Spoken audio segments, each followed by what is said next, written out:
العالمین والصلاة والسلام علی سید الانبیاء والمرسلین وعلی آلہ واصحابہ اجمعین الی یوم الدین۔ الحمدللہ آج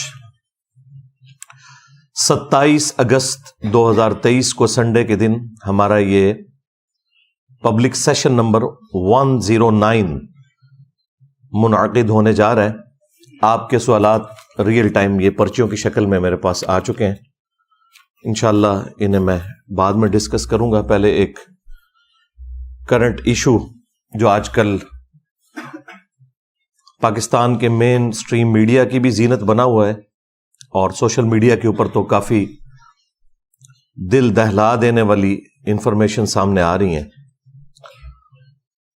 اور وہ ہمارے صوبہ سندھ کے اندر رانی پور ایک جگہ ہے، وہاں پر ایک پیر صاحب ہیں اسد شاہ کے نام سے، ان کے گھر میں جو ظالمانہ قتل ہوا ایک کام کرنے والی بچی کا، فاطمہ جس کا نام تھا، بمشکل اس کی 10 سال عمر تھی۔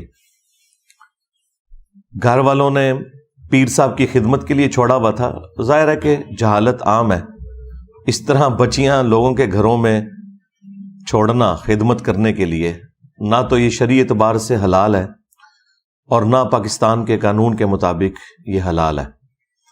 لیکن آپ کو پتہ ہے کہ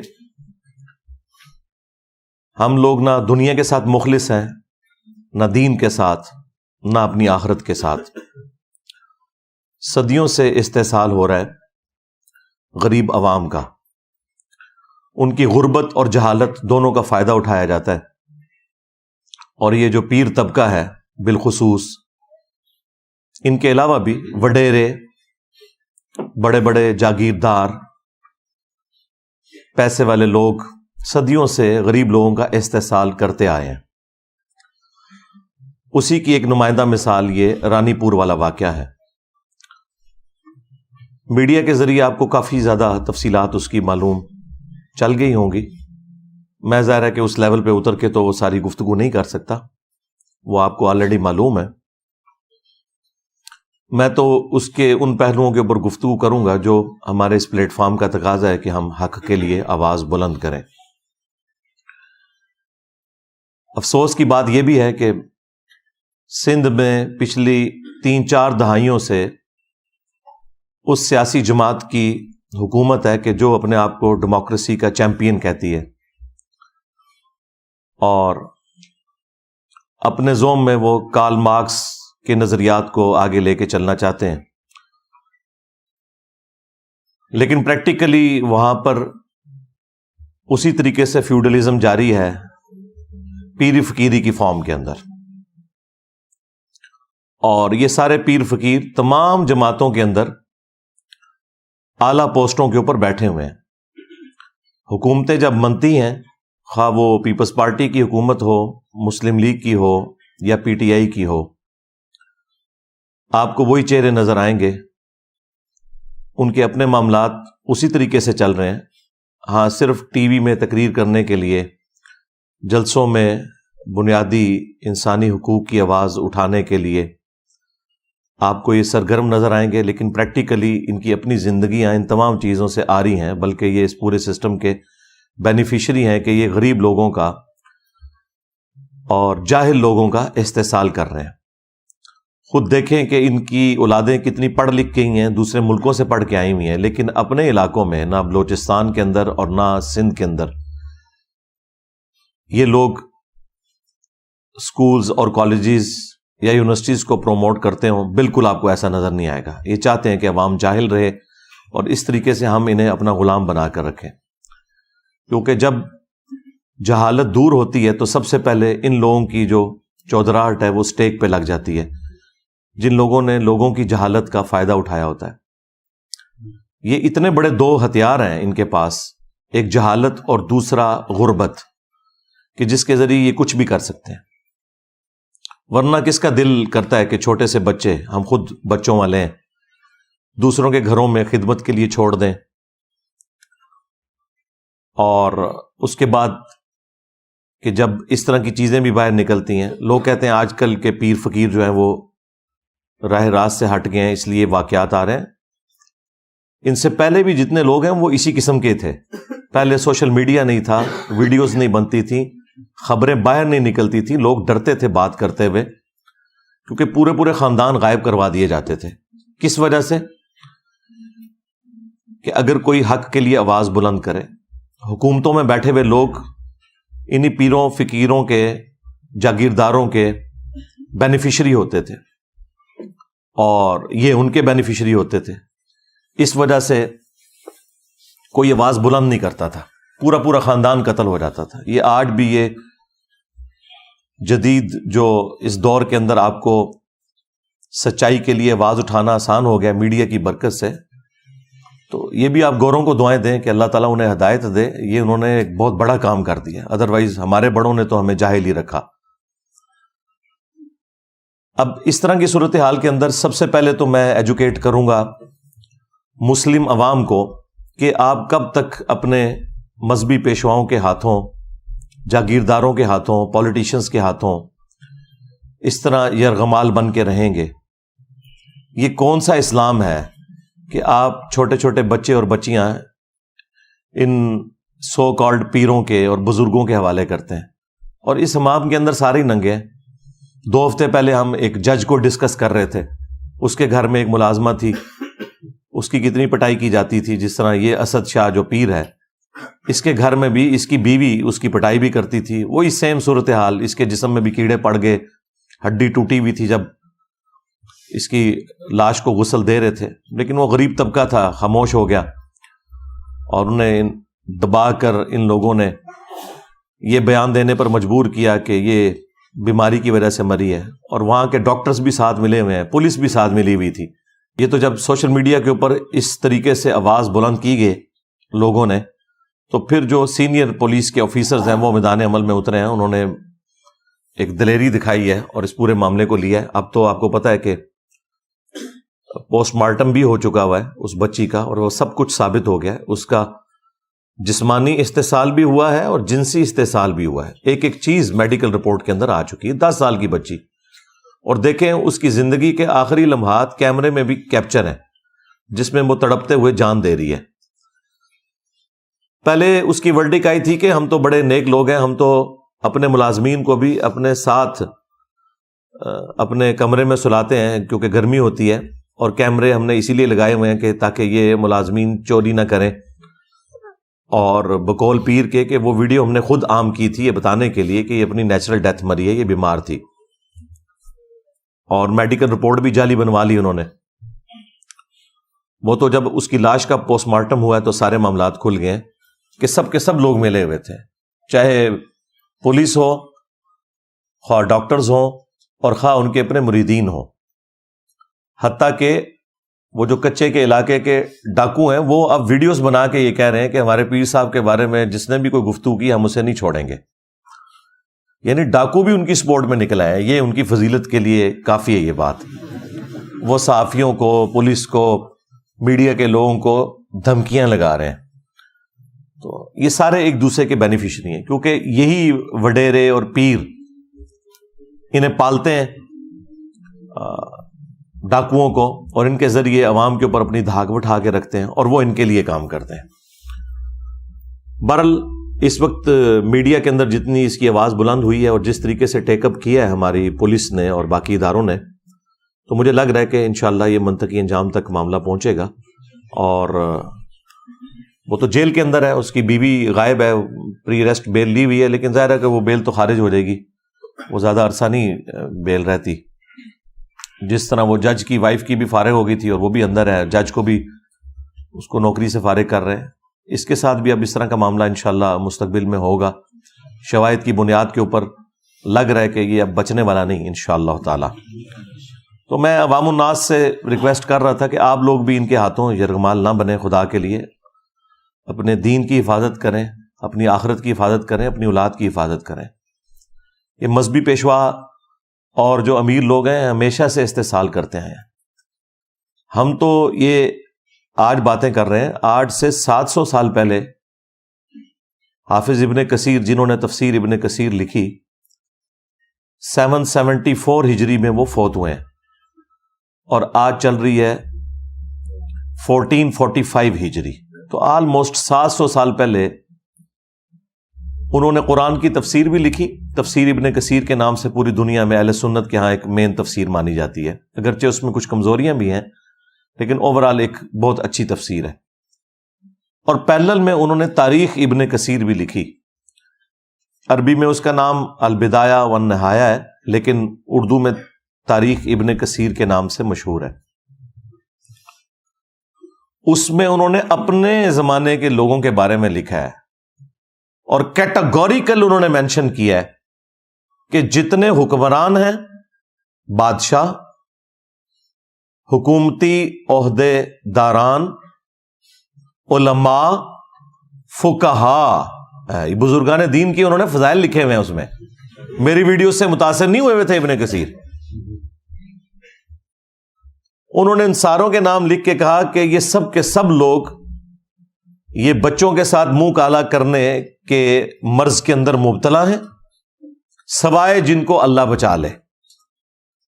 اچھا، اور یہاں ترجمہ کرنے والوں نے نا بڑا گول مول کر کے ترجمہ کیا ہے اس کو تو انہوں نے کہا کہ جی دنیا میں ایسے لوگ موجود ہیں جو یہ کرتے ہیں دنیا میں. اچھا اس کے بعد جو انہوں نے لکھا وہ جملے انہوں نے عربی میں تو لکھے ہوئے تھے، اردو میں سے ترجمے میں سے ہی نکال دیے. حافظ ابن کثیر نے لکھا کہ ماں باپ کی یہ ذمہ داری ہے کہ وہ اپنے بچوں کی پہنچ سے ان بزرگان دین کو دور رکھیں. یہ لکھا ہوا تھا انہوں نے، یہ انہوں نے نکال دیا کیونکہ پورا مدرسہ سسٹم اس کے اوپر چل رہا تھا. تو یہ صرف پیر فقیر یا علماء کا مسئلہ نہیں، سب کا ہی مسئلہ ہے. لیکن ٹارگٹ دیندار طبقہ اس لیے زیادہ ہوتا ہے کہ وہ کسٹوڈین ہے، وہ کہتے ہیں ہم ٹھیکیدار ہیں دین کے. تو بھائی چوپڑیاں نالے دو اس طرح نہیں ہو سکتا. دونوں جہانی مٹھے باہو، آپ کہیں جی میں دونوں چیزیں پیرلل میں ساتھ لے کے چلوں، اس طرح نہیں ہوگا. اگر آپ دنیا میں عزت کلیم کر رہے ہیں قرآن و سنت اور دین کے نام کے اوپر، تو اب جب آپ ایکسپوز ہوں گے تو آپ کے ساتھ ذلت والا معاملہ بھی دوہرا ہوگا کیونکہ آپ نے عزت اس کی بنیاد پہ کمائی ہوئی تھی. اب یہ تو عوام کے لیے میرا ایک میسج تھا، بلکہ ہماری تو پوری کی پوری دعوت عوام کو ایجوکیٹ کرنے کی ہے. رہ گئے یہ پیر فقیر طبقہ یا علماء کا طبقہ، ان کے لیے بس میں اتنا ہی کہوں گا، ان میں جو اچھے لوگ ہیں ان کو چاہیے کہ فرنٹ سے لیڈ کریں، اور جو ان کے اندر یہ کالی بھیڑیں گھسی ہوئی ہیں، بلکہ یہ کالی بھیڑوں میں جو 2-3 سفید ہیں وہ ان کالی بھیڑوں کو ایکسپوز کریں. یہ ساری کالی ہیں الا ماشاء اللہ. لیکن اکا دکا لوگوں کے سوا آپ کو کسی کا بیان نظر نہیں آئے گا. بڑے لوگوں میں سے تو کسی کا بیان نہیں ہے، کسی پیر کا، کسی بڑے مفتی کا کوئی بیان آپ کو نظر نہیں آئے گا جو ان کے ہیڈز ہیں کہ وہ اس طرح کے واقعات کو کنڈیم کریں. خصوصاً اب جب واقعہ آیا تو سامنے ان کا بیان آنا چاہیے. ویسے تو یہ چھوٹی چھوٹی بات کے اوپر جو ہے وہ سڑکوں کے اوپر نکل آتے ہیں، روڈز بلاک کر دیتے ہیں، احتجاج کرتے ہیں، دھرنے دیتے ہیں. اب یہ کہاں مر گئے ہیں؟ نہیں نظر آ رہے، کیونکہ اگر وہ سامنے نکلیں گے تو وہ بتائیں گے بھائی آپ لوگ بھی تو یہی کچھ کر رہے ہو. ایک دوسرے کے یہ سمجھ لیں جنہوں کہنا سی پنجابی کانے نے، ایک دوسرے کی اصلیت ان کے اوپر ایکسپوز ہوئی ہے. سیدھی سی بات ہے، ہمیں تو یہی لگ رہا ہے. کدھر یہ بڑے سامنے آئے نا، یہ جو کہتے ہیں جی نہیں وہ اصلی پیر بھی ہوتے ہیں، جی جعلی پیر بھی ہوتے ہیں، ڈبا پیر بھی ہوتے ہیں. چلو جی جڑے اصلی نے سامنے آؤ، نہیں آ رہے. یہی کچھ ہی ہے سب کچھ الا ماشاء اللہ. تو ان کے لیے تو یہ میسج ہے. باقی جو ان میں کالی بھیڑیں ہیں جو زیادہ تر ہیں، انشاءاللہ اللہ تعالیٰ انہیں عذاب دے گا. ان کے لیے تو ہماری دعا ہے کہ اللہ تعالیٰ انہیں ہدایت دے، اگر ہدایت نہیں ہے تو تباہ و برباد کرے، اس دنیا کو پاک کرے ان لوگوں سے. اس کے بعد جو ہماری حکومت میں بیٹھے ہوئے لوگ ہیں، چاہے وہ پولیٹیشنز ہوں، ریاستی اداروں کے لوگ ہوں، ان سے بھی میں کہوں گا کہ آپ لوگ اس طرح کے معاملات کے اوپر سینسٹیو ہو کر یہ سمجھتے ہوئے کہ یہ بچے ہمارے ہی بچے ہیں، اگر آپ کے بچوں کے ساتھ کوئی ایسا معاملہ ہوتا تو آپ لوگ کیا کرتے؟ آپ لوگ ان تمام معاملات کے اندر ان بچوں کو اپنا بچہ سمجھتے ہوئے ٹیک اپ کریں اور نہ دن دیکھیں اور نہ رات، اور ان معاملات کو فوراً منطقی انجام تک پہنچائیں اور میڈیا کے ذریعے عوام کو اپڈیٹ رکھیں اگر آپ آنے والی نسلوں کو بچانا چاہتے ہیں، نہ کہ یہ کہ آپ ان کی پشت کے اوپر کھڑے ہوں ان لوگوں کو سپورٹ کرنے کے لیے۔ جوڈیشری بھی سو موٹو کوئی اس طرح کے معاملات میں نہیں لے رہی ہوتی، باقی معاملات میں لے رہے ہوتے ہیں۔ اس وقت بھی سپریم کورٹ کے اندر 54,000 سے زیادہ پٹیشنز پڑی ہوئی ہیں، کیس پینڈنگ ہیں جو انہوں نے فیصلے کرنے ہیں۔ لیکن یہ فیصلے کیا کرتے ہیں کہ عمران خان کو ضمانت دینی ہے یا نہیں دینی، نواز شریف کے کیس ختم کرنے ہیں یا نہیں کرنے۔ رات کو یہ اپلیکیشنیں دیتے ہیں، صبح لگ جاتی ہیں، اور باقیوں کے کیسز سالوں سے لائن میں لگے ہوئے ہیں۔ مہینوں ہفتوں کی میں بات نہیں کر رہا، سپریم کورٹ میں 4 سال 5 سال 10 سال کیس نہیں لگتا کہ جی آپ کا تو نمبر ہی نہیں آیا۔ تو نمبر یہ ان لوگوں کے لگا رہے ہوتے ہیں کیونکہ سارے ایک دوسرے کے بینیفیشری ہیں، ایک دوسرے کو سپورٹ کرتے ہیں۔ شکلیں بدلتی ہیں، کرتوت سب کے ایک جیسے ہی ہوتے ہیں۔ ہاں، کچھ کے آپ کو شروع میں نہیں پتہ چلتے، بعد میں پتہ چل جاتے ہیں، اور کچھ کے آپ کو اوپنلی پتہ چل جاتے ہیں، اس لیے آپ لوگ فرق کرتے ہیں۔ ہمیں تو اندازہ ہے کہ یہ پورے کا پورا سسٹم ہی اتنا بگڑ چکا ہے کہ اس کے اندر اب اتنی جلدی اصلاح ممکن نہیں ہے۔ تو حکومتی جو لوگ ہیں انہیں بھی یہ معاملات دیکھنے کی ضرورت ہے۔ یہ تو میں نے ساری جنرل باتیں کی، اب میں قرآن و سنت کے حوالے سے 2-4 باتیں عرض کر دوں۔ سورۃ المائدہ میں اللہ تعالیٰ نے سورۃ النساء کے اندر واضح طور پر حکم فرمایا کہ اے اہل ایمان، اللہ کے لیے کھڑے ہو جاؤ انصاف کے لیے گواہی دیتے ہوئے۔ اور سورہ نساء میں تو یہاں تک آیا کہ اگر تمہیں اپنی جان کے خلاف گواہی دینی پڑے، اپنے ماں باپ کے خلاف، رشتہ داروں کے خلاف گواہی دینی ہے اور سچائی کے لیے کھڑے ہونا ہے۔ اس طرح کے سارے معاملات کے اندر بھی جو لوگ گواہ ہیں انہیں پتہ ہے کہ ریئل ٹائم کیا ہوا ہے، انہیں بالکل گواہی دینے میں کوئی آر محسوس نہیں کرنی چاہیے اور دلیری سے گواہی دینی چاہیے۔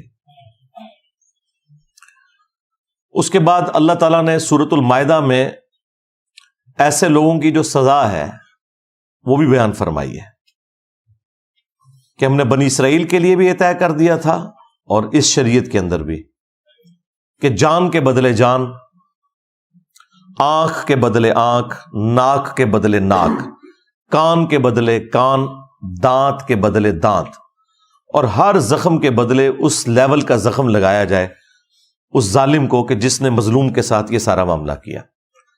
اس طرح کے جتنے واقعات رپورٹ ہوتے ہیں، جو تکلیف ان لوگوں نے ان بچوں کو دی ہوتی ہیں، یہ ساری تکلیف انہیں دینی چاہیے اور اعلانیہ دینی چاہیے۔ سورۃ النور میں بھی آیا نا کہ بدکاری کی سزا کو ویٹ کرے گا مسلمانوں کا ایک گروہ تاکہ باقیوں کے لیے ڈیٹرنس ہو جائے۔ یہ چھپا کے سزائیں نہیں ہونی چاہیے بلکہ اعلانیہ ہونی چاہیے۔ اس کے بعد سورۃ المائدہ ہی میں اللہ تعالیٰ نے فرمایا کہ جو فساد فی الارض کرنے والے لوگ ہیں، یہ فساد فی الارض کرنے والے لوگ ہیں، اس طرح کے لوگ جو غریبوں کے ساتھ یہ ظلم والا معاملہ کرتے ہیں، یہ جو فساد فی الارض کرنے والے لوگ ہیں، ان کی سزا یہ ہے کہ ان کے مخالف سمت کے ہاتھ پاؤں کاٹ دیے جائیں اور انہیں سولی دے دیا جائے۔ پبلکلی یہ سارے کا سارا معاملہ ان کے ساتھ کیا جائے تاکہ باقی لوگوں کے لیے ڈیٹرس بنے۔ اس طرح کے جتنے بھی پیر فقیر لوگ ہیں یا حکومتی عہدے داران ہیں جو اس طرح کے معاملات کے اندر ملوث ہیں، ان کو اس قسم کی سزائیں ہونی چاہیے۔ اور یہاں تو قتل والا معاملہ بھی اس میں ایڈ ہو گیا، وہ تو بہت ہی سینسٹیو ایشو ہے۔ سورۃ المائدہ میں ہی اللہ تعالیٰ نے فرمایا کہ بس 2 استثناء ہے، ایک جان کے بدلے جان یعنی قتل کے بدلے قتل، اور دوسرا فساد فی الارض۔ ان 2 کیسز میں تو کسی کی جان لی جا سکتی ہے اور وہ بھی جوڈیشری کے تھرو، ہر شخص قانون ہاتھ میں نہیں لے گا۔ اس کے سوا جس نے کسی ایک جان کو بھی قتل کیا، گویا اس نے پوری انسانیت کا قتل کر دیا۔ اور پھر اللہ تعالیٰ نے فرمایا جس نے ایک جان کو بچایا گویا اس نے پوری انسانیت کو بچا لیا. پوری انسانیت کو کیسے بچا لیا؟ ڈیٹرنس کی وجہ سے. اگر قاتل کو یہ پتا ہو کہ مجھے سزا ملے گی تو وہ قتل سے باز آئے گا. اور یہ اسے کیسے پتا چلے گا؟ جب اس طرح کی حرکت کسی اور نے کی ہوگی اور اس کی سزا اس نے ویٹ کی ہوگی. 10 سال کی بچی اس کے ساتھ جسمانی اور جنسی زیادتی کرنے کے بعد قتل کیا گیا ہے نعوذ باللہ, اور میڈیکل رپورٹ بھی پھر اس کی خراب بنوائی گئی ہے اور گھر والوں کو بھی دبکا دیا گیا. یہ حالت ہے اس ملک کی. اس میں معافی معاملہ ہونا ہی نہیں چاہیے. اس طرح کا جو قتل ناحق ہے ایک مؤمن کا, اس کے بارے میں تو سورۃ النساء میں آیا کہ ہمیشہ کی جہنم ہے سزا. جی ہاں, ہمیشہ کی جہنم. اور اس کو سپورٹو وہ حدیث بھی ہے ابو داؤد کی کہ اللہ تعالیٰ قیامت کے دن یا تو شرک معاف نہیں کرے گا یا قتل ناحق کو معاف نہیں کرے گا, باقی ہر گناہ معاف کر دے گا جس کے لیے چاہے گا. یہ 2 گناہ ایسے ہیں کہ جن کے بارے میں اللہ تعالیٰ کا سٹانس بہت سخت ہے. اب اس میں سورہ النساء کے اندر اللہ تعالیٰ نے ایک آپشن رکھا ہے کہ اگر مقتول کے ورثاء معاف کرنا چاہیں تو وہ کر سکتے ہیں, اور اسی کی پلی پھر لے کے یہ سارے لوگ اینڈ پہ چھوٹتے ہیں. آج تک جتنے لوگ چھوٹے ہیں, لیکن انہیں یہ پتا نہیں ہے اس کیٹیگری میں فال نہیں کرتی. یہ فساد فی الارض ہے اور اس کی سزا جو ہے وہ اسٹیٹ نے دینی ہے. اگر مقتول کے ورثاء معاف بھی کر دیں تب بھی جو ڈیٹرنس پھیل گئی ہے عوام الناس کے اندر, جو لوگ گھروں میں بیٹھے ہوئے سہم گئے ہیں, جن کے بچے ہیں, ان کے دل سے خوف کون کم کرے گا؟ اس کے لیے پھر یہ ہے کہ اسٹیٹ فرنٹ سے لیڈ کرے گی اور فساد فی الارض کی سزا ان لوگوں کو دی جائے گی. یہ بالکل نہیں چھوٹ سکتے. اسی لیے اللہ تعالیٰ نے قرآن پاک میں باقی گناہوں کے معاملے میں تو معافی کی روش اختیار کرنے کا حکم دیا, حقوق العباد کے معاملے میں بھی کہ ایک دوسرے کو معاف کر دیا کرو. لیکن قتل ناحق ایک ایسا گناہ ہے کہ جس کے بارے میں اللہ تعالیٰ نے قرآن پاک میں سورۃ البقرہ میں فرمایا وَلَكُمْ فِي الْقِصَاصِ حَيَاةٌ يَا أُولِي الْأَلْبَابِ. قتل کے بدلے میں, قتل کرنے میں انسانیت کی زندگی چھپی ہوئی ہے اے عقل مندو, تاکہ تم ڈر جاؤ. یعنی ڈیٹرنس اسی میں ہے کہ جس قاتل نے قتل کیا اس کے بدلے میں اس قاتل کو قتل کروایا جائے اور معافی کی روش اختیار نہ کی جائے. یہ قرآن کا اسلوب بھی نہیں ہے کہ آپ قاتل کو معاف کریں. حتیٰ کہ بخاری اور مسلم دونوں میں حدیث موجود ہے کہ قیامت کے دن سب سے پہلے قتل کے مقدمے کا فیصلہ ہوگا.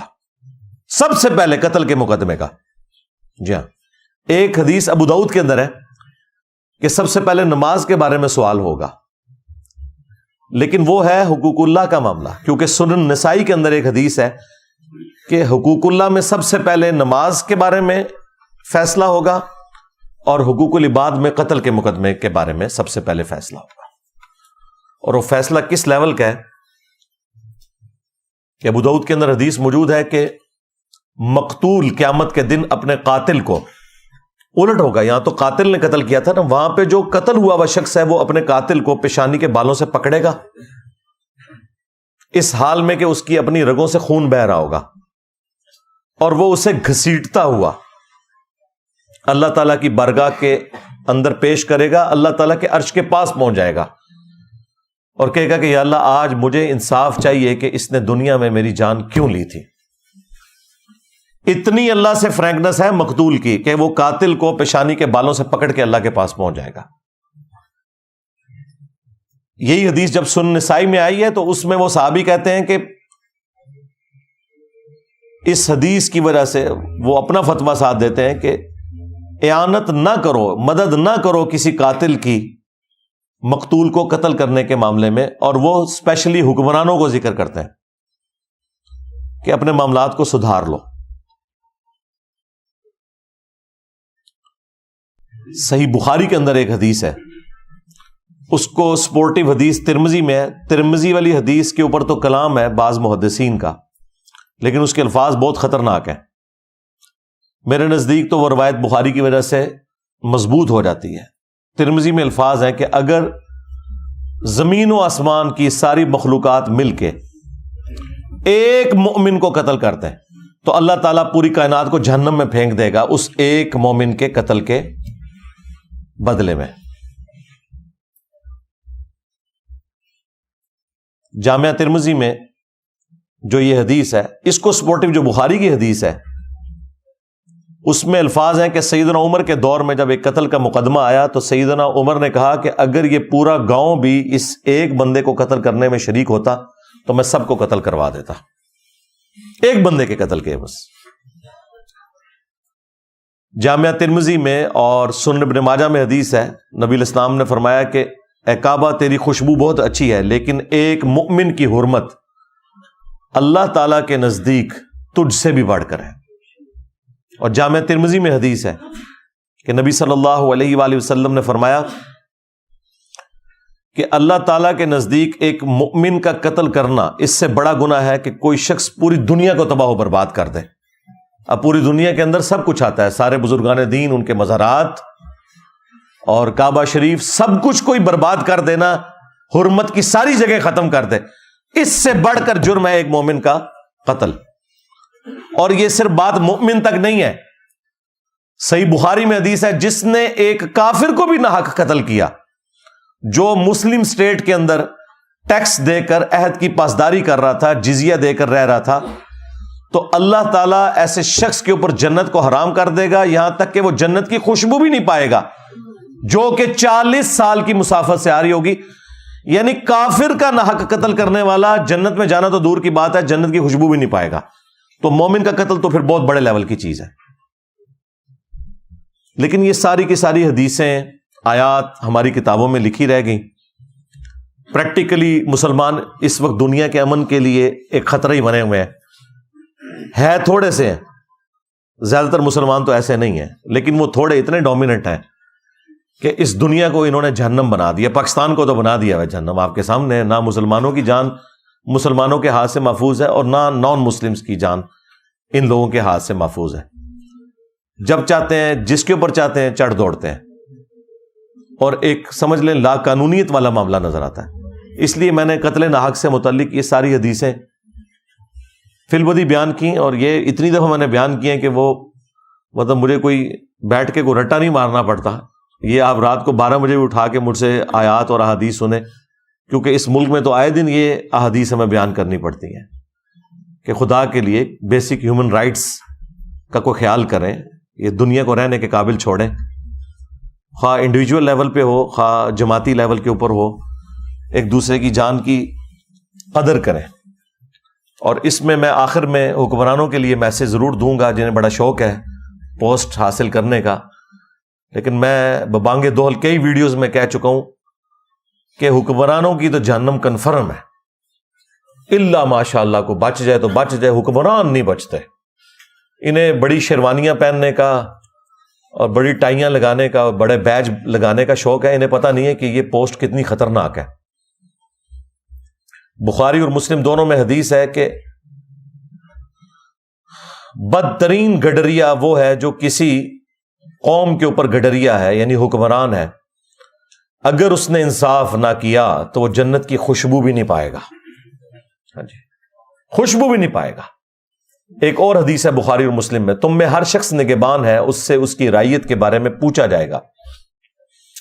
پھر نبی علیہ السلام نے اسے کھولا اور فرمایا کہ ایک خاوند اپنی بیوی اور بچوں کے اوپر حکمران ہے, اگر ان کے ساتھ انصاف نہ کیا تو اس کی پکڑ ہوگی. ایک بیوی اپنے خاوند کے مال اور بچوں کے اوپر حکمران ہے, اس سے اس کے بارے میں پوچھا جائے گا. اور ایک حاکم وقت اپنی رعایا کے اوپر نگہبان ہے, اس سے اس کے بارے میں پوچھا جائے گا. کامیاب ہو گیا تو ہو گیا, ادروائز تو جہنم پھر پکی ہو گئی. ہاں, اگر کوئی اچھا حکمران ہے اس کے بارے میں بخاری مسلم میں حدیث ہے کہ 7 لوگوں کو اللہ کے عرش کا سایہ ملنا ہے, ان میں سے پہلے نمبر پہ عادل حکمران ہے. ہاں, وہاں پہ بھی مرتبہ اوپر ہے, لیکن یہ پھر آپ کو ڈھونڈنے سے بھی نہیں ملے گا کوئی, یہ بڑا مشکل کام ہے. اس لیے اگر پوسٹ سنبھالی ہے تو میرے بھائی ان پوسٹ کے تقاضے بہت زیادہ ہیں. ذمہ داری پھر یہ نہیں ہے کہ آپ نے پریویلیجز ہی لینے ہیں, نہیں, رسپانسبلٹی بڑھ جائے گی. اللہ کے حضور پھر کوئی چھڑوانے والا نہیں ہوگا اگر آپ نے اپنی پوسٹ کے ساتھ انصاف نہیں کیا اور اپنے معاملات کو صحیح طریقے سے نہیں لے کر چلیں۔ ہم تو حکمرانوں کو بار بار اس طرح کے معاملات کے اندر جھنجھوڑتے رہتے ہیں، چیزیں ہائی لائٹ کرتے رہتے ہیں، اور عوام الناس کو تو خیر مسلسل ایجوکیٹ کر رہے ہیں کہ اپنے معاملات کو سدھاریں، کسی کے اوپر آپ ڈپینڈنٹ نہ ہو، اپنے آپ کو ایجوکیٹ کریں۔ اس کے باوجود اگر اس طرح کے کوئی معاملات ہوتے ہیں تو پھر ہمیں اپنی غلطیوں کے اوپر بھی غور کرنا چاہیے۔ صلو علی محمد و آل محمد، اللہم صلی علی محمد وعلی آل محمد واصحاب محمد وازواج محمد وامت محمد اجمعین الی یوم الدین، آمین۔